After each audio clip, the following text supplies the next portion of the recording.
said this war will be fought in Monrovia. This was about May 10, 1990. He said, we have estimated. Then he sent for his aide to bring him a pad. They brought him a yellow pad. He looked on a yellow pad and said that we have estimated that at the end of this war, 1/4 of your population will be wiped out. May 1990. He told us the third thing. Right now, we are in negotiation with other partners, Western partners, for the rebuilding of Liberia. Liberia had not been destroyed, but they were collecting money to rebuild. May 1990. It's necessary for us to have an x-ray of the whole war situation so we can know who is what and what happened at every stage. May 1990, were there begging the people to please help us to stop the war, and they were telling us that the war would be fought in Monrovia. At the end of the war, 1/4 of our population will be wiped out. Now you can have your research section, check the population of Liberia in 1990, check the number of persons who died, and see whether his estimate that he said the CIA gave him was true or is true. 1/4 of the population will be wiped out. And in fact, there is nothing that could be done because the war was going to be fought in Monrovia. We left the State Department.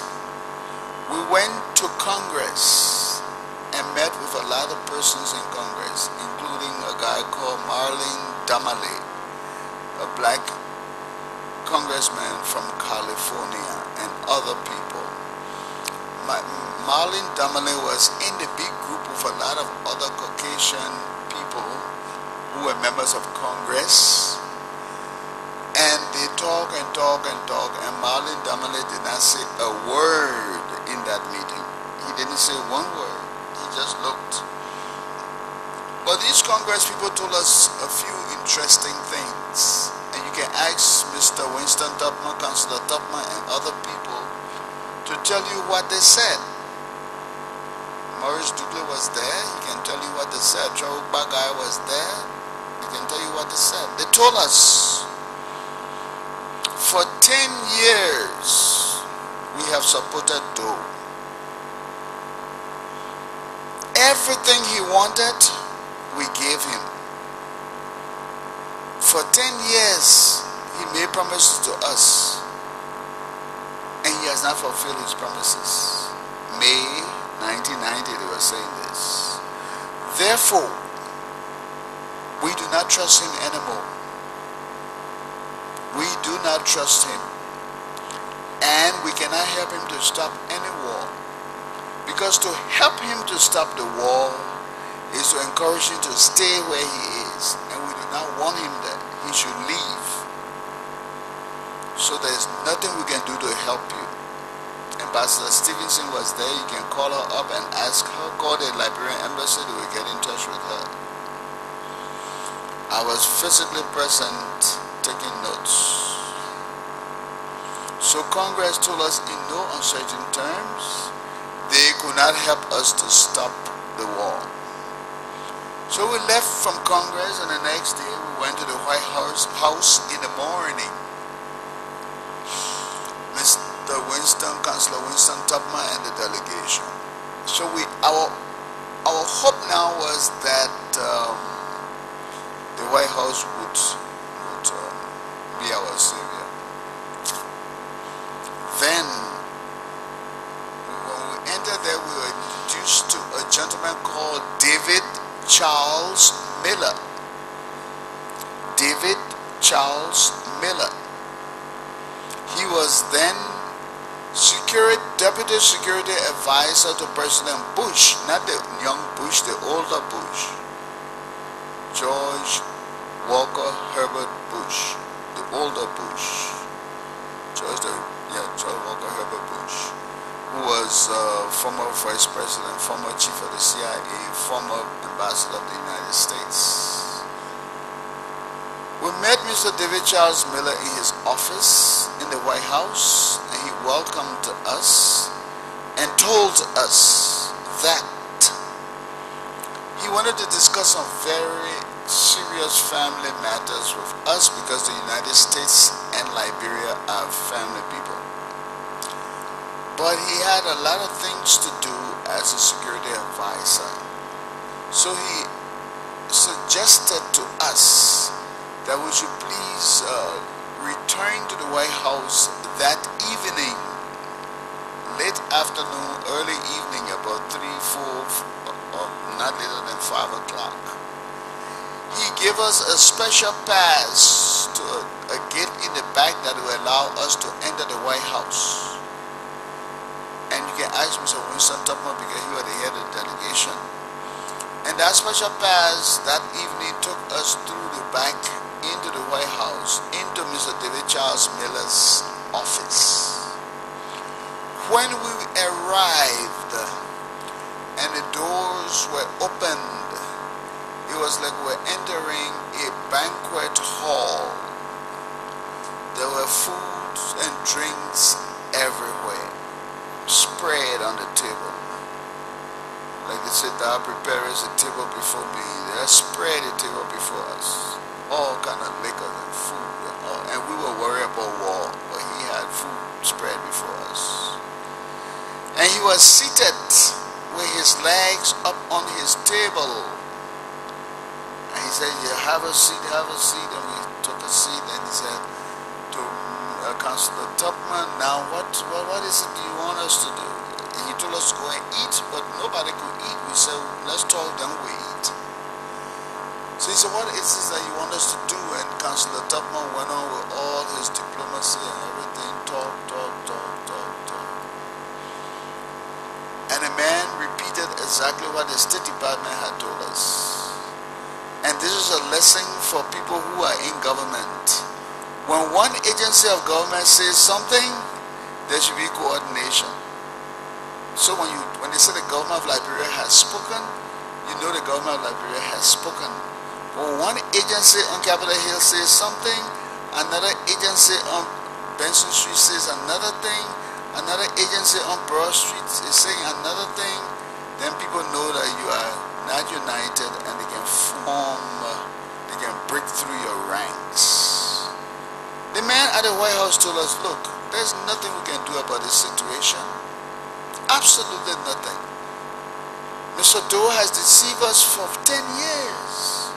We supported him, but he deceived us. Everything he said you were going to do, he didn't do.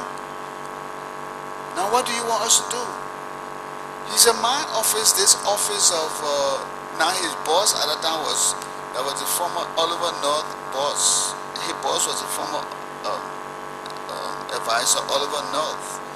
He said, our office here, the Office of National Security, we monitor the movement of arms and ammunition across the world. We know where every gun is going, except for those who do it clandestinely that we have to find out later on." And he said, "We know that Doe went to Romania and got some second-rate weapons. And we know that Taylor went to Spain and got superior weapons. And Taylor has the advantage, the military advantage. And this war will be fought in Monrovia. 1/4 of your population will be wiped out. We can stop this war." He said, "You see my telephone? I can pick up my telephone now, call Taylor and stop him in his tracks." He said, "I can pick up my telephone." David Charles Miller said that. Winston Tubman can verify that. He said, "I can pick up this telephone now, call Taylor and stop him in his tracks. But we will not do it, because to do it will mean that we'll be perpetuating Doe in power. So go back home and go fight your war." But there's nothing we can do about it. And there were dead silence in the room. Complete silence, dead silence. We didn't even see the food anymore. The drinks became bitter to us because we didn't even taste it. This man is telling us to come home and prepare to die. Complete silence. For I don't know how long, but we know less than 5 minutes. Everybody just looking at each other, nobody knowing what to say the next word. And maybe by the grace of God, they took me along with my big mouth. So I started to talk. I said, Mr. Miller, let me tell you something. I am a student of history. And you can ask Winston Tubman and the other people, they will tell you. I told you, I said, I am a student of history.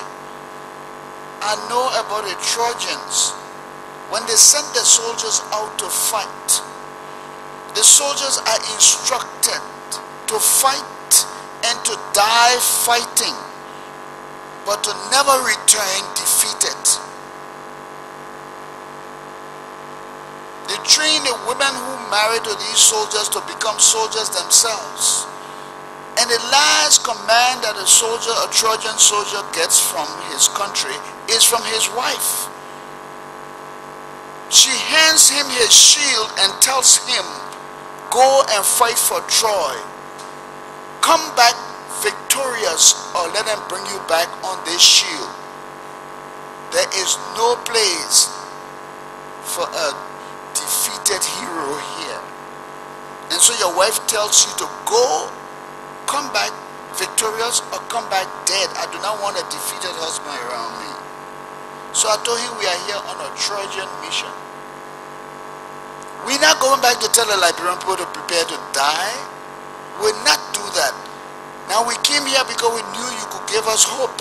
You could help us to stop this war, and you have the capability to do it. To tell us to go back and prepare to die, we will not accept. So we are Trojan soldiers. We refuse to go home defeated. We have to fight this battle until we win. But we can't go home defeated. You want to kill us? Kill us. But we're not going home defeated. So what is the hope you got for us? Then he answered me. He said, you know what happened? Every year Doe promised us to do something, he will not do it. Everything he promised you were going to do, he didn't do it. Now you want to blame us. Why are you blaming us? Why you don't blame Doe who didn't do what he told us to do? I said, okay, now that is past. Doe didn't do what you say you told him to do in the past. Today, this day, list the things that you want Doe to do, and I will make sure it happens in 30 days. Just list everything you want Doe to do to stop this war, and in 30 days I'll make sure it happens. He said, how will you do that? I said, I'm his minister of information. I will tell him that he got to do it or we'll all be messed up. He said, okay. He turned to Ambassador Bishop, who was the ambassador from the United States to Liberia. He was with us at the State Department. And all these things I'm telling you, as Winston Tubman, Travel Baga, Maurice Dukley, all these people, when we're talking in the White House, they were there. I'm not making myself look good. I got a big mouth that opens at specific time and just talk some nonsense that become good later on. So I told this man, he turned to Bishop and said, Bishop, he said, Jim, I think that's a good bargain. If Doe can change things in a short while, we can all help him and stop this war. Bishop said, well, you know, that sounds good, the suggestion is good, but I know Doe will not do it. So he said, but Jim, 30 days is not long, let us just try them. 30 days will soon pass. If he doesn't do it, then you know where he's going. So the man said, okay, take your pen and paper. We took our pen and paper. Number one, tell Doe to organize an early election in which he will not participate.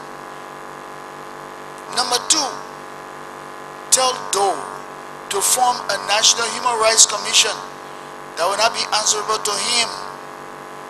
Number three, tell Doe to remove the ban from all newspapers and radio stations that are closed down with immediate effect, without preconditions. The next thing, tell Doe to release all political prisoners. And he said, when you have done all of this, I will stop Taylor in his tracks. That was the deal. And he said, in order to show our goodwill in helping you stop this war, we will arrange a peace talk between you and Charles Taylor Group in Freetown, Sierra Leone. And that peace talk will be held in our embassy in Sierra Leone. We'll have it on a neutral ground, the American embassy in Sierra Leone. We cannot take it to your embassy. We cannot take it to Taylor camp. We're not having it in Liberia because Taylor will be scared to come there. We have it in Sierra Leone. We have it at the Sierra Leone embassy. So go and tell Doe what we say. When that is done, I will stop Taylor in his tracks.